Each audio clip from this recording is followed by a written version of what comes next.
Hi, I'm Katie Couric. Welcome to Eye to Eye. How violent is too violent? Manhunt 2 is a new video game where the player gets physically involved in the violence. Daniel Seberg spoke with one gamer who says it's not much worse than video games already on the market, but one child psychiatrist disagrees. We're now being hunted through an old house where I used to live, or at least the main character did, by these rather nasty gentlemen who are combing floor by floor looking for me so that they can stick a crowbar into my skull. So I have found a handy sickle. I'm not quite sure why there was one lying around my old house, but we are going to lure them into the open and then chop them up. Would have been more effective had I actually crept up from behind, but I can still push them out the window and apply a gruesome death blow. Thank goodness. He's only got a crowbar. But he has friends. So you're getting increasingly covered in blood here too, right? Yes, the more that you fight, the more you will become covered in blood. It isn't a game for the squeamish, I should say. So your emotions are recreated in the game. This is correct. And this is why you need to avoid confrontation, is because your adversaries are so much more powerful. However, you can slaughter them in an increasingly brutal manner. As you can see, he's curled up in the fetal position and we're still whacking away. I mean, that's pretty violent. That's correct.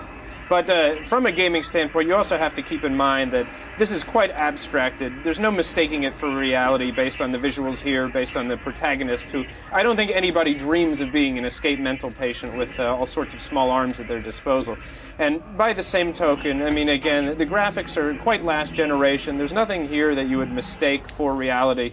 And if you are into picking up glass shards and stabbing people in the neck, you probably have more problems than a video game is going to illustrate. Now, you've played a lot of games before. Do you find that as a result of this Wii controller, you're more into the game? Well, to some degree, but at the end of the day, it still feels like a video game. Although you do get to take a more active role in some of the motions, and there is more physical activity to it, so maybe I'm burning a few more calories.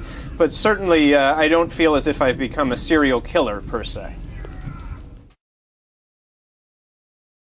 So parents might be quite shocked to see a young person play a game like that, making a stabbing motion or something. Is there a cause for worry if parents I think we don't know at the moment, but I think that this is the sort of game that's most likely to have an effect, and I think if we're going to see an effect, then games that desensitize people to violence, games that actually have the players act out the things in a physical way, are more likely to have one.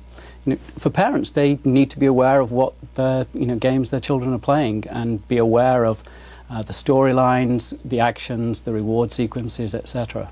What does using the controller in that violent way do to a person's psyche?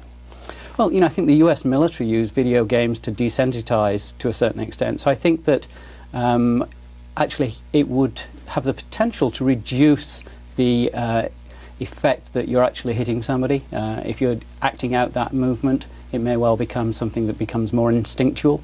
And a lot of the research on aggression is essentially, it is very impulsive in many ways, so that if you have some muscle memory or if you have some reduced ability to filter out aggressive impulses, then the potential for actually causing or making aggression worse is real.